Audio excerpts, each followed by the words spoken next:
Mariani swine ফিভাৰৰ আতংক, নিধন কৰা হ'ল শতাধিক গাহৰি।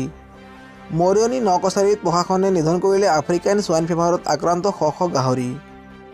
মৰিয়নি নকছাৰী মৰঙিয়াল গাঁৱৰ বিকাশ গগৈ নামৰ যুৱকজনে গাহৰি পালনেৰে স্বাৱলম্বিত হোৱাৰ সপোন দেখিছিল।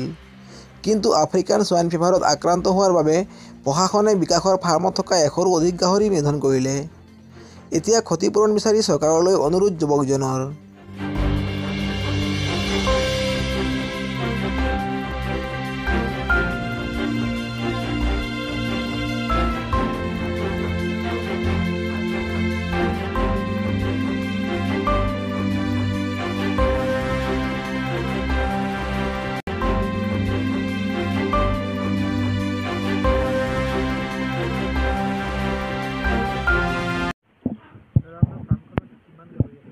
মোৰ ফাৰ্মখনত প্ৰায় 100 ওচৰা-ওচৰি গাহৰি আছিলে।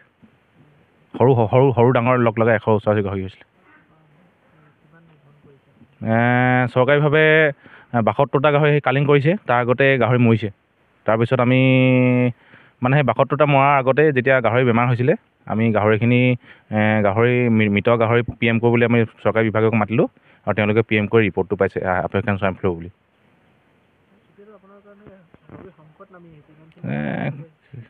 সংকটটো আহিব, এতিয়া উপায় নাই। এতিয়া যিটো বেমাৰ লাগিছে গোটেই মানে এইটো কি বুলি ক'ব লাগিব, এটা মাৰাত্মক ৰোগ এইটো, যিটো মানে বৰ্তমানলৈকে চিকিৎসা বিভাগে এইটো যিটো মেডিচিন উলিয়াব পৰা নাই। সেইকাৰণে উজনি অসমৰ আচলতে যিবিলাক থলুৱা গাহৰি পালকসকল, তেওঁলোক একদম বহুত ক্ষতিগ্ৰস্ত হৈছে। মোৰে প্ৰায় 26 লাখ মান টকা নষ্ট হৈছে। চৰকাৰে যদিও তেওঁলোকৰ বিভাগীয় যিটো কম্পেনচেশ্যন মানে যিটো চৰকাৰীভাৱে দিয়া হয়, সেইটো দিম বুলি তেওঁলোকে আমাক প্ৰতিশ্ৰুতিবদ্ধ কৰিছে।